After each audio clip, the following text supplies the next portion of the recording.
peace, everybody. It is your girl, Shiva Saturn, coming to you live and direct from Atlanta, Georgia on a Friday night, because this is what I do on Friday nights. Talk about esoteric sciences and numerology.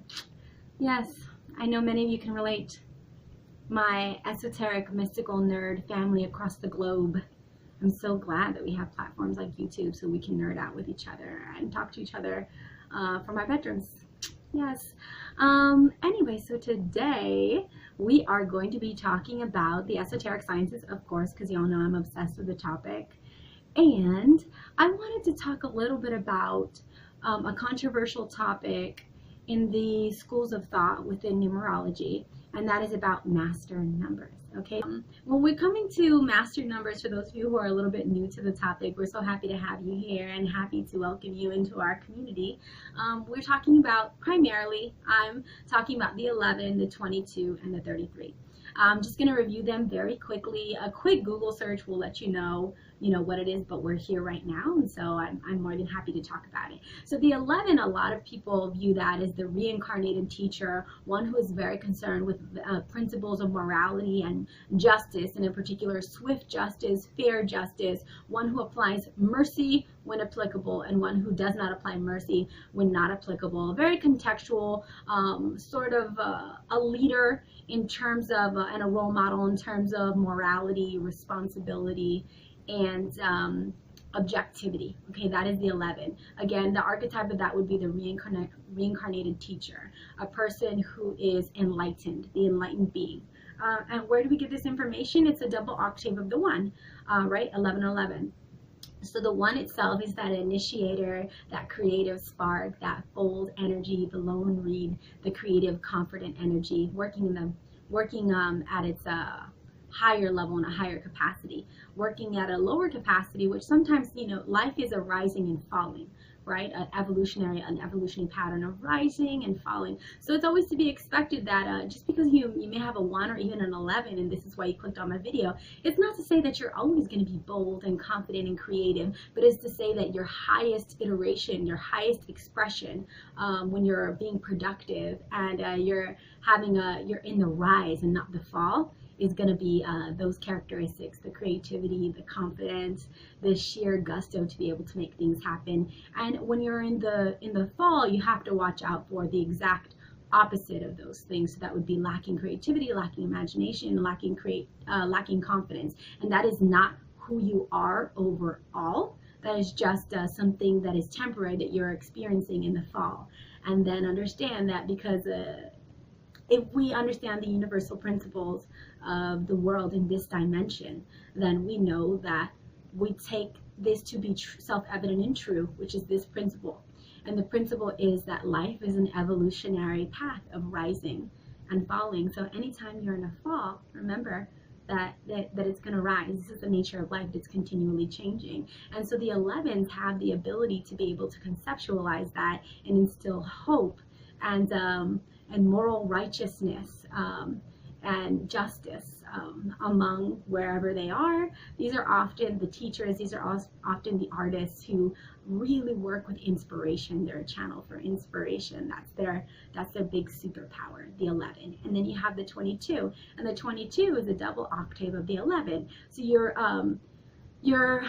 you have all of the energy of the 11, the justice, the righteousness, the imagination, the creativity, the enlightened being, the spirituality, one who is the teacher reincarnate, or who embodies and personifies these very high values of justice and fairness and objectivity. You have that, and then you bring it to a higher level of the 22. So it is the dreamer who is grounded, the grounded dreamer. It's also well known within the numerological community. People will call number 22 the master builder.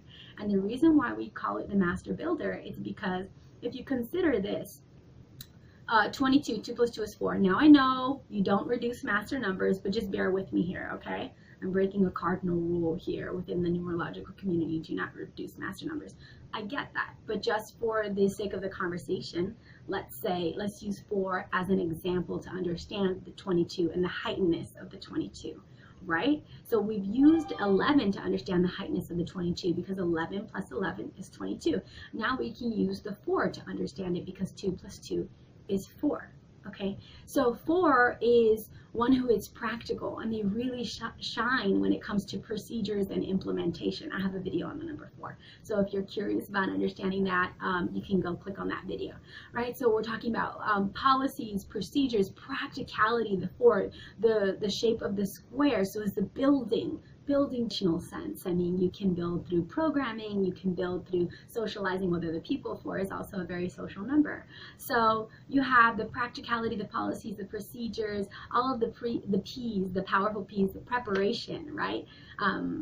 As they say, I was listening to an audio tape the other day on self-mastery, and it said the mark of the professional is preparation, adequate preparation. So imagine having the inspiration and the creativity and the moral leanings of the 11, right? And then also going to a higher place with the 22, using the 4 as a framework to understand, is the builder. So you're not only full with inspiration, okay, but you have the practicality, you have the practical aspect. That's why they call number 22 the master builder. It is the dreamer who has their feet firmly planted on the ground.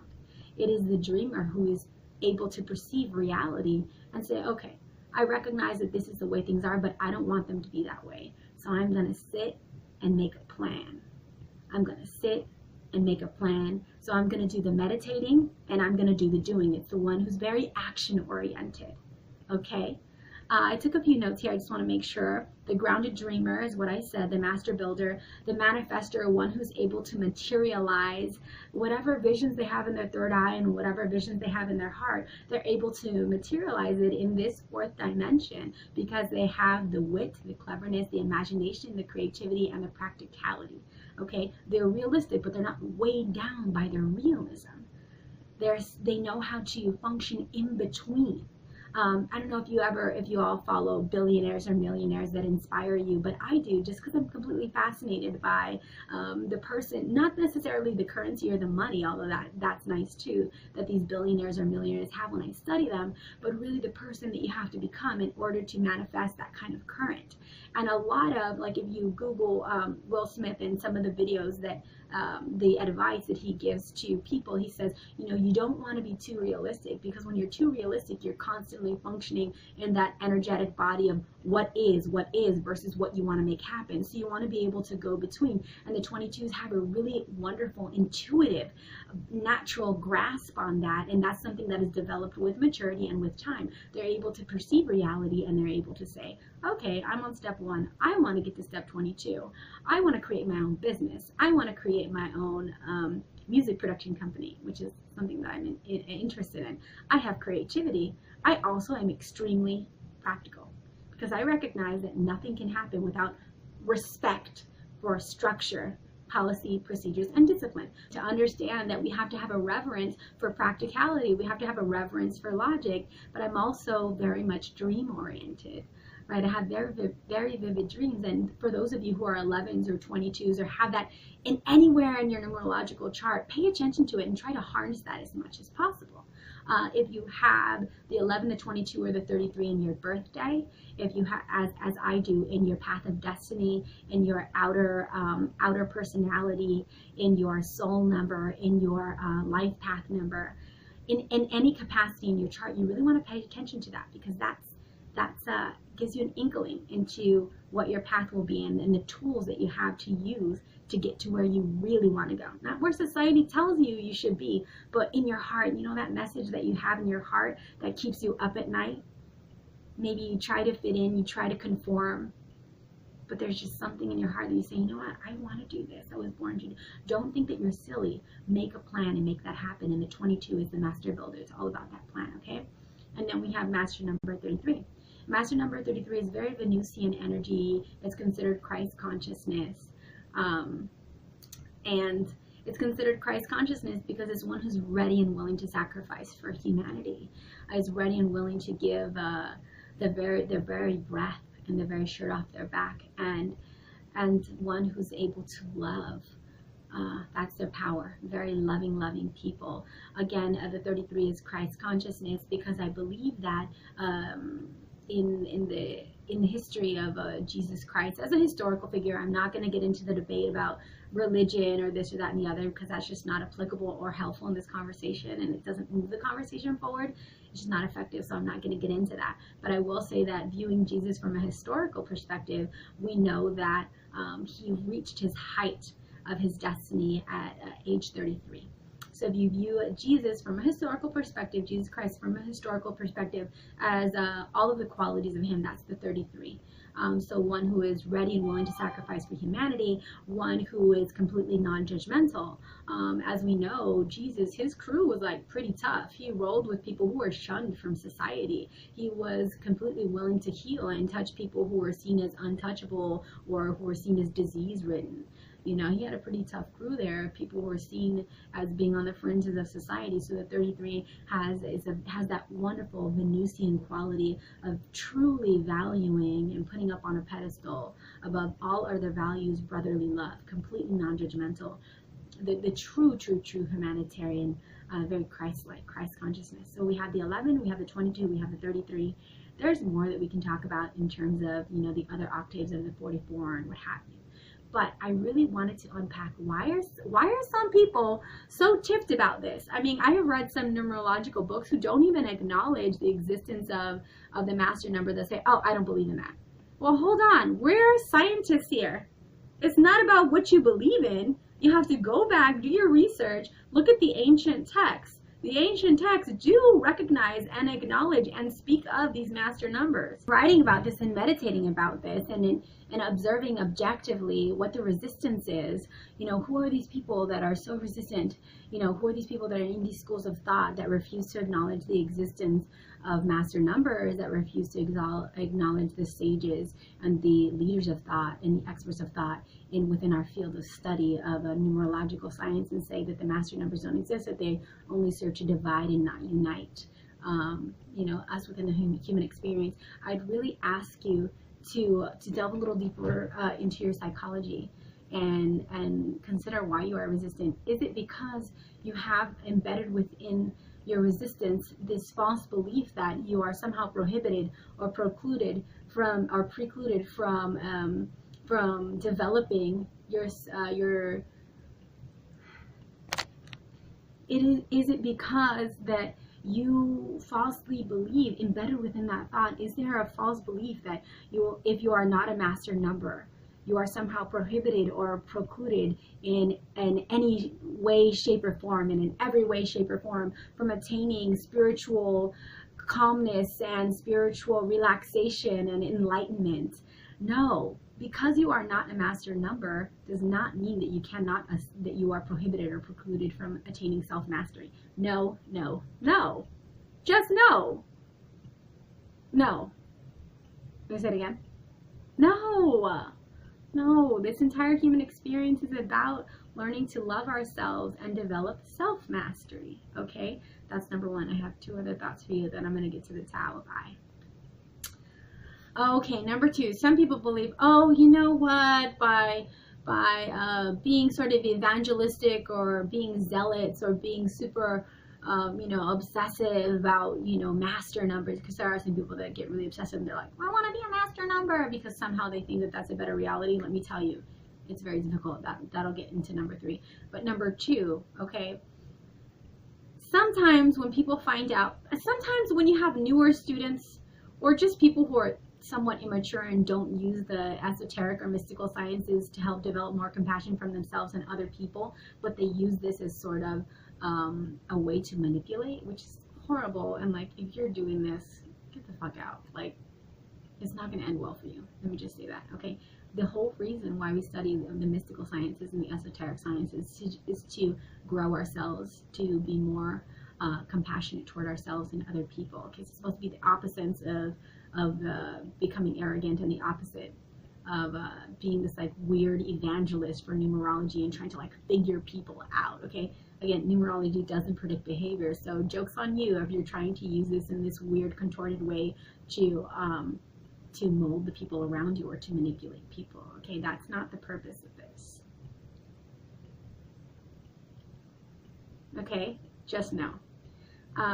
So some people believe that master numbers really end up propagating this false sense of superiority among people who have master numbers in their charts.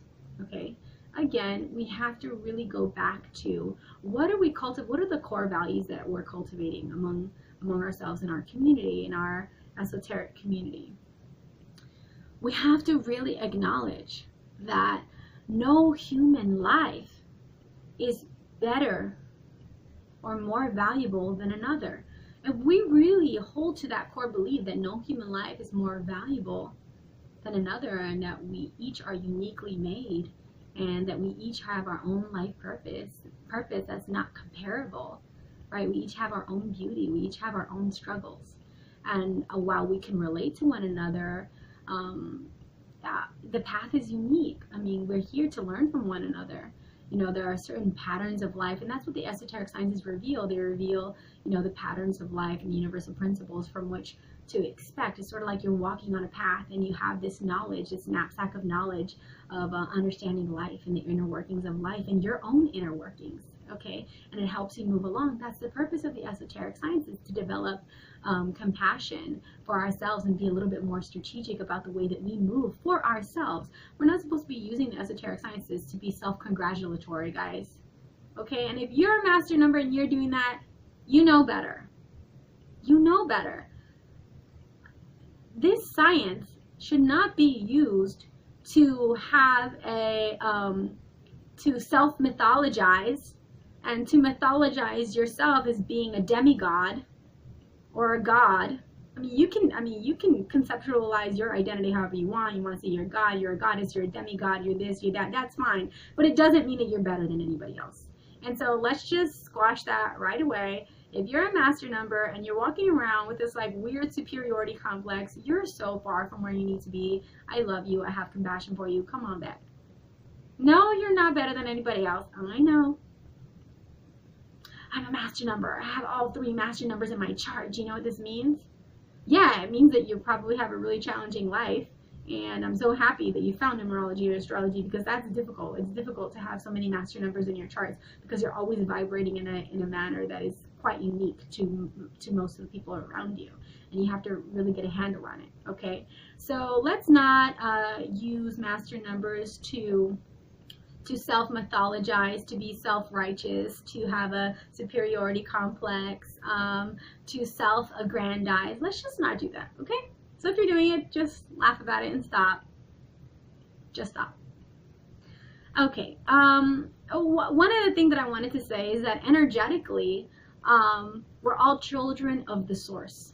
And the source, God, however you want to name it, I just say the source so that it's open-ended. And, you know, we have a global community here that we're cultivating. And so not everybody, you know, believes in this particular conception of the God. So we're going to say the S-O-U-R-C-E, the source. So we're all children of the source, and we all have beauty within us, and we all have a unique path of destiny, and we're all uniquely made, and we're all equally valuable.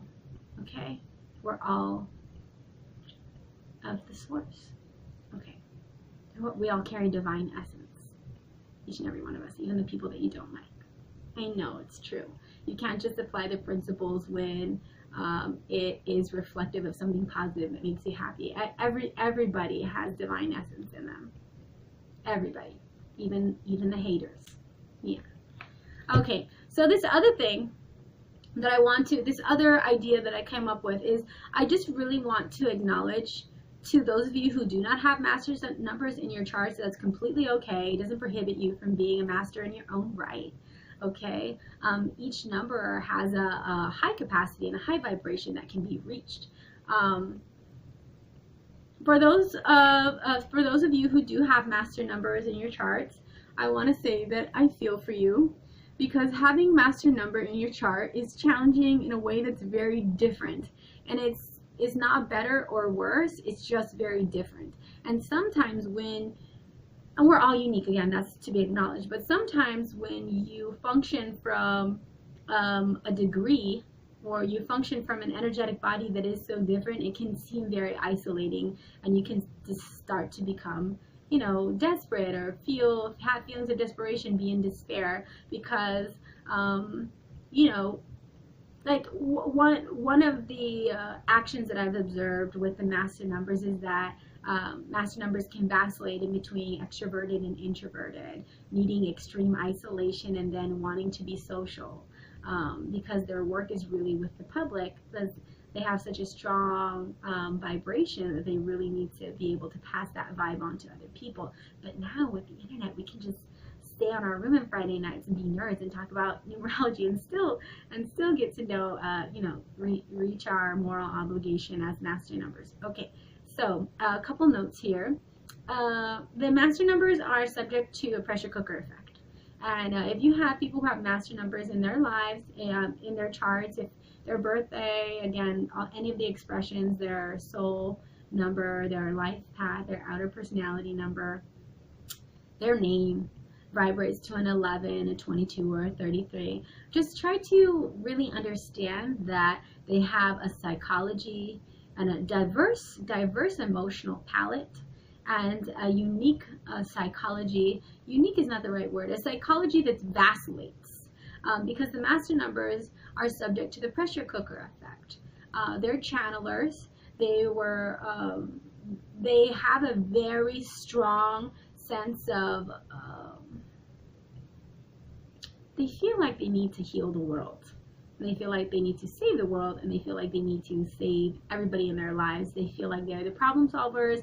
They're here to rectify any sort of problem, however subtle, however complex, and that leaves them feeling super guilty when they're not out, fighting the good fight and doing the good work. Okay, so if you're a master number, you got to calm down a little bit, and meditation's important, yoga's important. Okay, this is where we get really practical. Eating well is important. Health is number one. Okay, mental health is important. And we got to deal with this vessel, this wonderful vessel that we've been given. As a master number, you have this constant push and this constant gnawing in the back of your brain and in your heart that it is your duty to relieve human suffering. And okay, you somewhat signed up for that. Okay, that's in there. That's in the salad. I get it. That's in the mix. That's true. However, you don't need to be the one doing that all the time. It's not going to help you function. It's not happy. It's not healthy for your mental health. And you do not have to solve all of the mysteries of the human experience, because some of them are not very pretty. There's a lot of suffering in this world, and it's not your job to be the one to do all of that all the time. Okay, you can step in and step out, as I said.